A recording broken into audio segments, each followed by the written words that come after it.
Parshat Shelach in Lekuti Sichas Daled. I think you don't. Do you have your microphone in? Yeah, here we go. Ready? Is it on? Yeah. Okay, Parshat Shelach.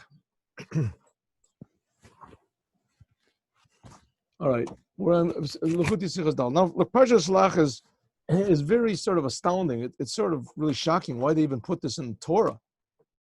You think we would be ashamed of this? This is Judaism. What do we have? We have the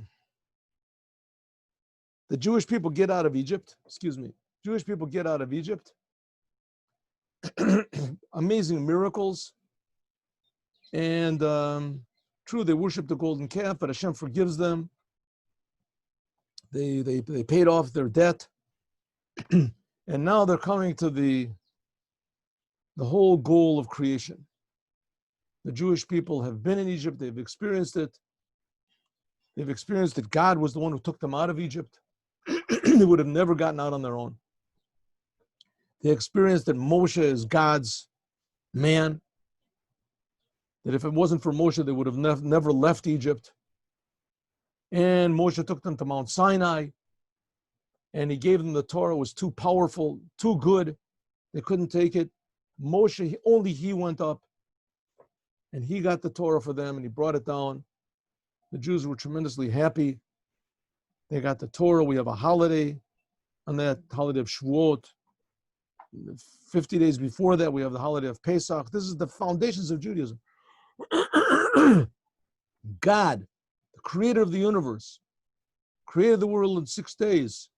Seventh day he rested. That's the fourth of the 10 commandments. He took us out of Egypt. That's the first of the 10 commandments.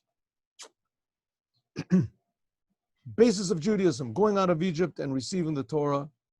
There it is. And true, the Jews, they worshiped the golden calf, but they were under tremendous pressure and God forgave them. And now they're coming to the promised land. The land of our fathers. The land that Abraham, Isaac, and Jacob have sacrificed every moment of their lives so the Jewish people should go to. The land flowing milk and honey. Right? The eyes of God are on the land of Israel constantly. God is going to be with them. Moses is leading them.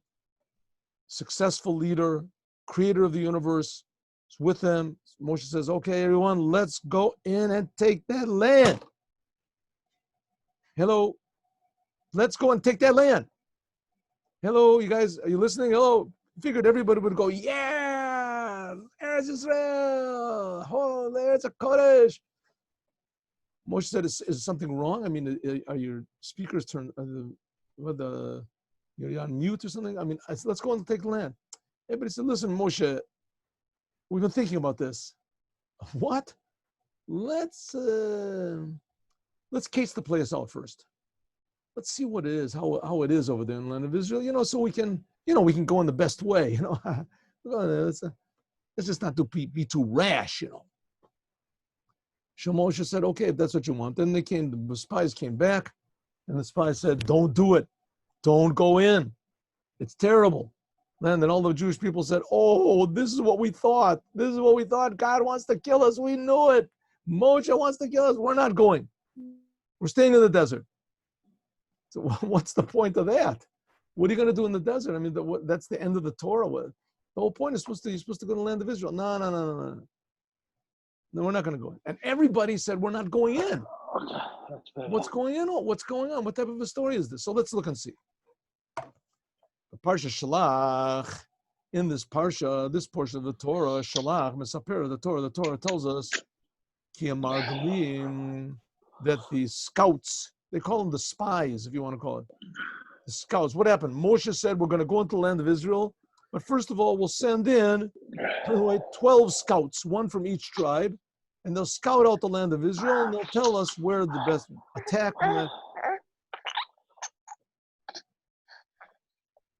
Rob, your microphone, please. Sorry. Ubakach, and on this, if Chiru has been Israel, the spies came back and they made the Jews scared. It's impossible to conquer the land. Because the people that are there are too strong for us. Therefore they said, we cannot possibly defeat the inhabitants of the land of Israel. They're too strong. The Chazal Mesaprim and the rabbis said, that the spies claimed that the people who live in land are too strong from the Kodesh Baruch Hu.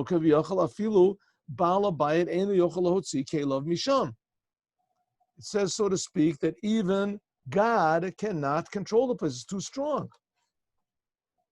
God cannot control the land of Israel. The land of Israel has been overrun, inhabited by these giants and these awesome people that they're just living the whole life just for war and for killing. And it's theirs. The land belongs to them. I mean, there they are.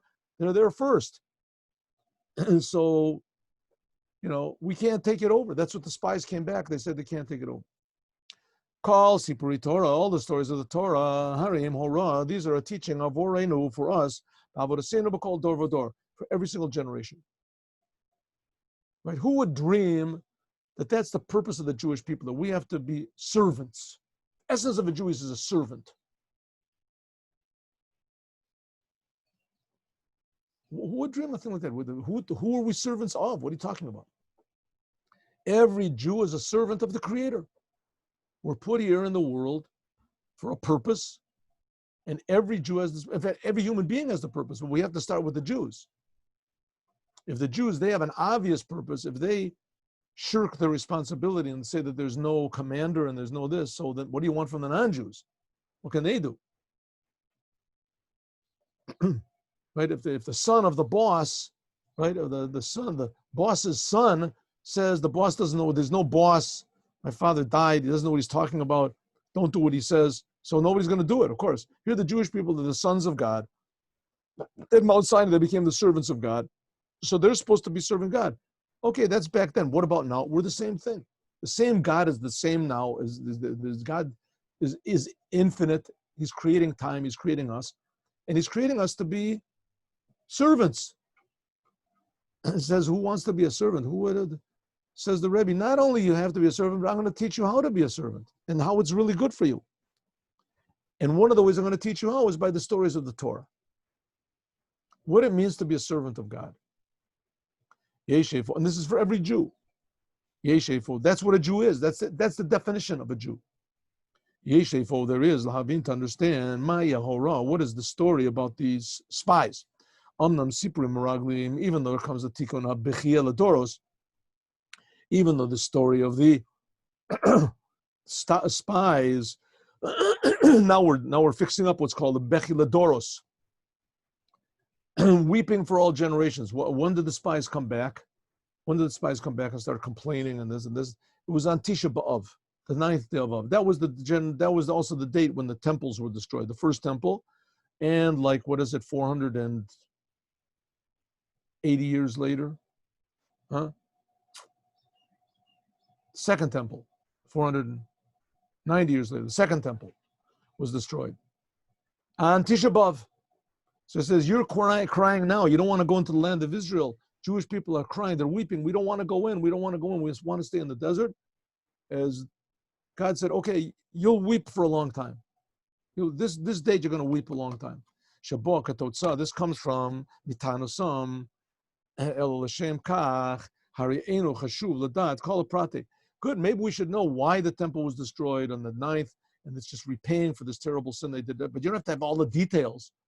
Just say the Jews didn't want to go in and they cried on that date. That's all. You don't have to have all the stories. They sent in the spies and the spies came back and the people said like this and Kalev said like this and back and forth, right? And all the punishments that were there.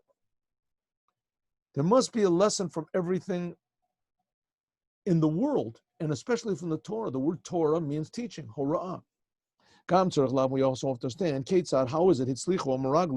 Let's look at the story itself. How did these spies, these scouts, that went into the land of Israel. It says that they were all holy, Roshei B'nai Israel, they were holy people. How is it that they came back and scared the whole entire nation, but Tainot Elu, Liftototam, to convince them ki lo nochal liot, that we can't go. True, people are prone to fear. We see with this corona panic. Insane. The panic and the fear is, if you ask me, and nobody is asking me, so I'll just say it anyway. The fear is 900 times worse than the disease itself.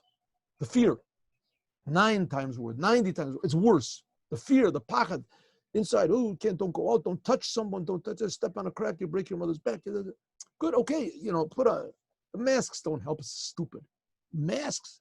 I mean, I heard the Surgeon General said, anyway, listen, fear. You know how many people are dying? I don't know. I'll tell you how many. Millions, billions.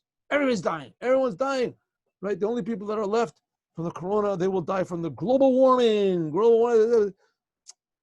Fear. People are afraid. And here's maybe the mother of all fears. The Jews are supposed to go into the land of Israel. God is with them. Moshe is with them. They saw big miracles.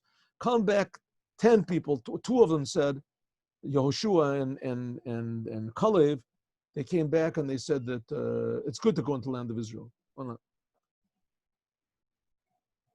But the other 10 came back and said, no, don't go. You got to be afraid. Got to be afraid. Oh, got to be afraid. I said, God is with us. We're Jews. We just got out. No, got to be afraid. And all the Jewish people listened. They all listened. They were all afraid. No, we're not going to go in. Lo yachal leos.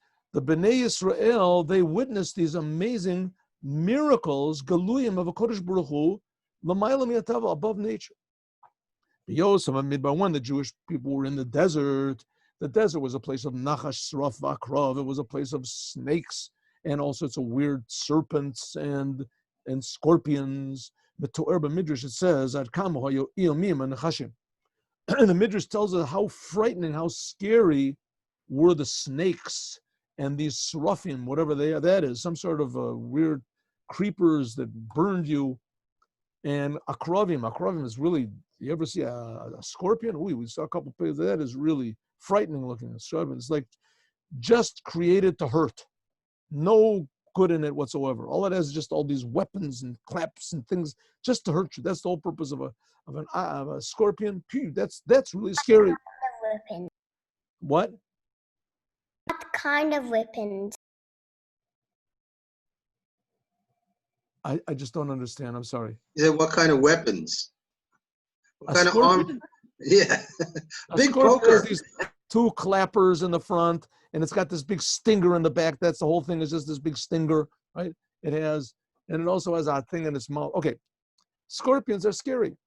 When they were in the desert, it says there was a place where there were scorpions and snakes and things like this, how scary they were. But to meet us, the Jewish people would see constantly the miracle from above nature. They saw that God, the clouds, were killing these snakes and these scorpions all over the place. They didn't touch the Jews. It says by means of the Aron, the ark went in front of them 3 days. We learned that, and also the cloud, the Ananiya Kavod, the clouds that were around them. So they know that God is protecting the Jews. God likes the Jews. He took them out of Egypt, split the sea, gave them bread from heaven. That God is protecting the Jews from bad. He's protecting them from hunger, from famine, from thirst. You get from the snakes, from the scorpions. There's even clouds above them that protected them from the sun. Desert is sun. And also God gave good. The Jews, when they went through the desert, so there was the water of Miriam, the rock of Miriam, what do they call it? It irrigated the whole entire desert. It brought water into the desert, and the water was blessed water. It says, Yom every day, Yored Lem man, there was man, bread from heaven came. The Shatu Mayim Yabero, they drank water from a well of Miriam, the well of Miriam. All these things were miracles, huge miracles that were with them all the time. Like it says before, But nevertheless, Kol Zehu B'Hanogeh L'Hanhaga Nisit B'nei Yisrael B'Yosem Midbar. This is all what happened to the Jews when they were in the desert. Ken Ra'o Nitzchonot Al Tiviut B'Shashem Nilchamu B'Amacher. Also, the Jewish people saw, first of all, big miracles in leaving Egypt. And also, there were other wars that people attacked them when they were in the desert. Kisha Mitzrim Takfuosam says when the Egyptians wanted to destroy the Jews, remember when they were at the Yam Suf, Kodesh Baruch Hu himself fought with them, split the sea, create Yam Suf. This was one of the biggest miracles in the history of mankind. Ad shechazal mishtamshim legabe b'lashon kasher. Even though it says that the Jews weren't really deserving of this miracle of splitting the sea, and it was a hard, difficult miracle for God to make.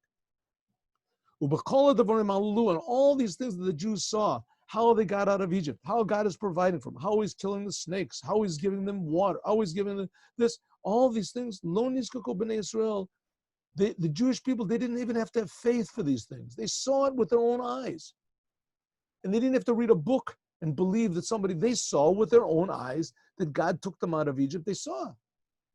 If so, they should have understood. Just like God made big miracles in the past, and their whole existence is a big miracle. They're in the desert, and the snakes don't bite them, and the scorpions don't, whatever they do to them, and sting them. And then they have water, and they have food, and they have it. The same way God is doing this, why do you think he'll stop? Kach asa yaseh, he will do when they go into the land of Israel to the fight with the nations of Canaan. True, they're going to have to fight, but God will help them. What do you want? And Moshe says, come on, trust Moshe. Up to now, he's 100%. Hafle Gadol, there's even a bigger wonder, a bigger question. Shagam kasher. Kalev hityatsev negdam. Says that Kalev ben Yefuna came back. He said, Kalev stood in front of everyone. He said, listen, everyone, I was in the land of Israel. I went with the other 11 spies. I was there. You should understand that these men are lying to you. We can conquer them. Lo hevi kachocham. Kalev, interestingly enough, when he was trying to dissuade the Jewish people from listening to the spies, right? These people came back and said, don't go into the land of Israel, it's too strong. Kalev stood up against them when he was trying to convince the Jewish people, hey, people, don't listen to them. He should have brought some of the things the Rebbe just brought here. He didn't bring as a proof, as a support for his argument, what happened to them when they left Egypt. Ela Omer, but he just said, Ale na'aleh v'yirashnu. He stood up in front of everybody. What the spies came back and they said, look at these big fruits, how big, what type of people eat fruits like this? You know what type of people we saw? It was so scary, it was infinitely frightening. Right? Oh, it was infinitely frightening. We can't go in. So Kalev should have stood up and said, one of these things we just read over here. Right? My friends, the Egyptians were worse. God took us out. Look, we're eating man from God. God is providing. He loves us. He'll take care of us. He creates the whole world. He's the king of the universe. If he says to go into the land of Israel, we can do it. He didn't bring any of those reasons. What did he say? Let's go up and do it. Aleh and aleh. Let's go up and conquer the land. What type of an argument is that? They could have said to him, Kalev, you're so excited, you go. In the end, it didn't convince anyone. What did he do? At first glance, he should have, first of all, first of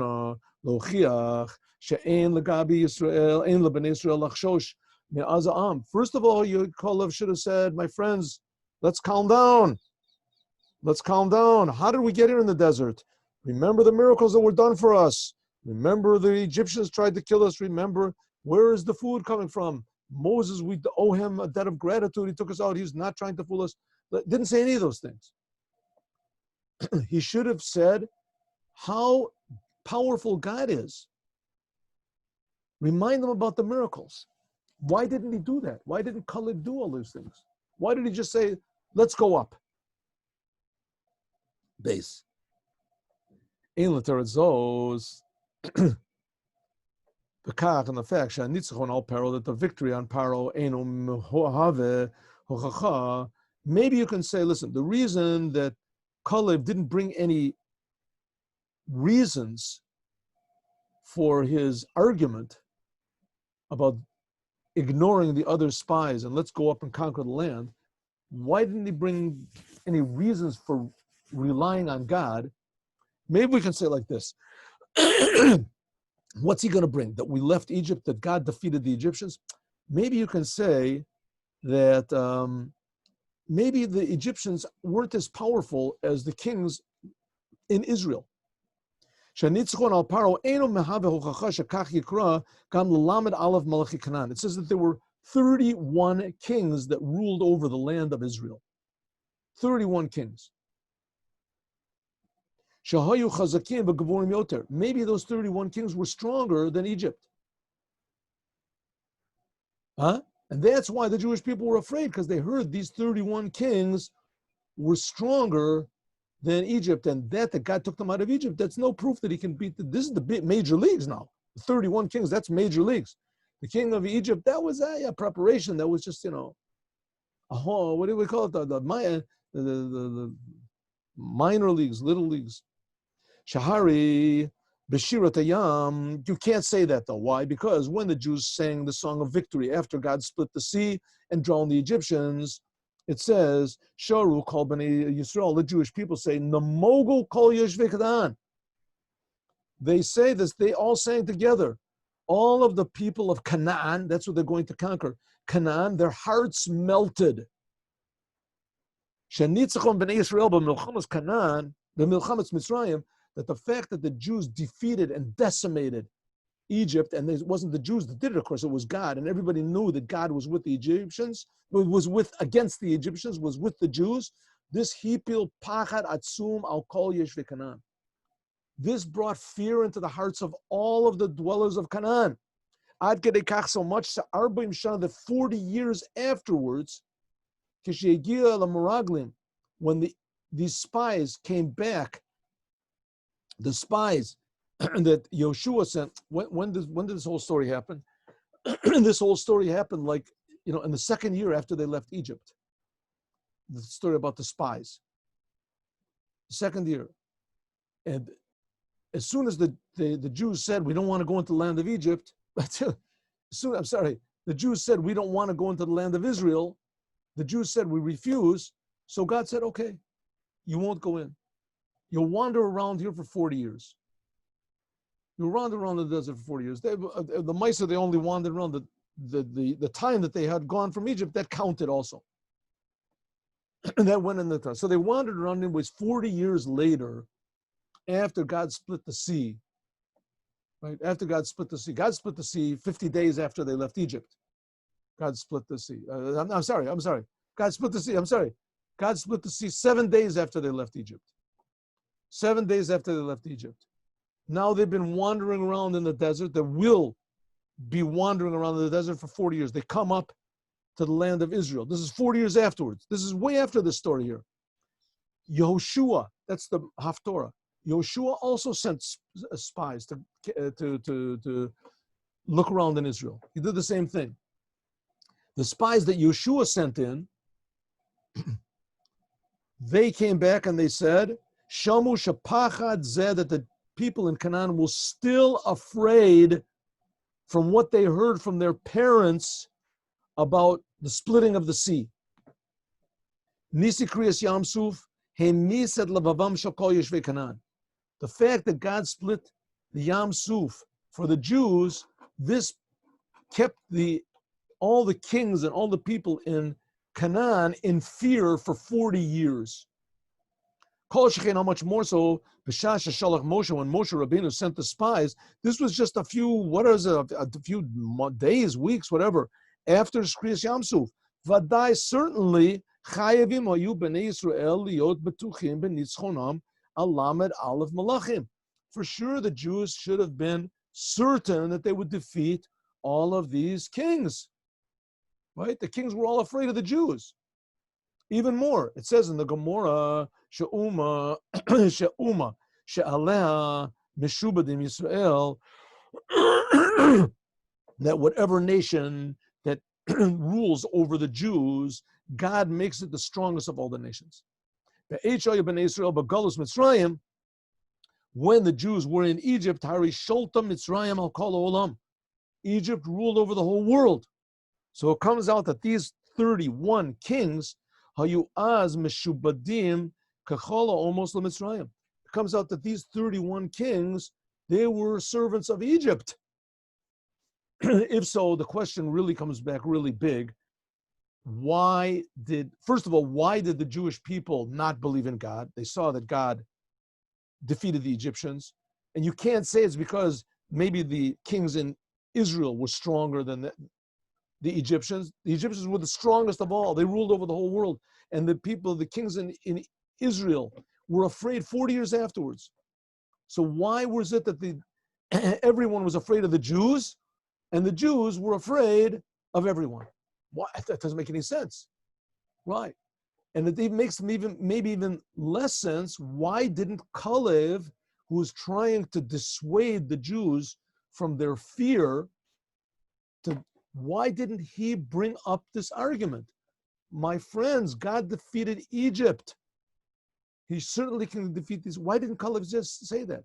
He stood up and he said, my friends, let's go and take them over. Why? Well, did the Torah say that they were afraid of the people, or did they say that the land devoured the people? No, afterwards it says, Chazaku mimenu. And it said it's a land that devours the people and that the people over there are stronger than we are. If you look in the English, the spies came back. That they're stronger than we saw in the feeling. We saw giants over there. We saw these type of people. And we can't do it. We can't take the land over. Too strong. So if so, why didn't Kalev, first of all, do something a little bit logical? Say, hey, people, let's calm down. I understand you're afraid. We're in the desert. We're not at home. We're not on our home ground, right? We were just slaves. We still have a little bit slave mentality. But come on, let's get a hold of ourselves here. God took us out of Egypt. He destroyed the Egyptians. The Egyptians are stronger than these people. God is giving us bread from heaven. God gave us Moshe. God loves us. Don't forget about God's power. Don't forget about God's love. He didn't say any of those things. What did he say? He said, let's go up and take over the land. That's all he said.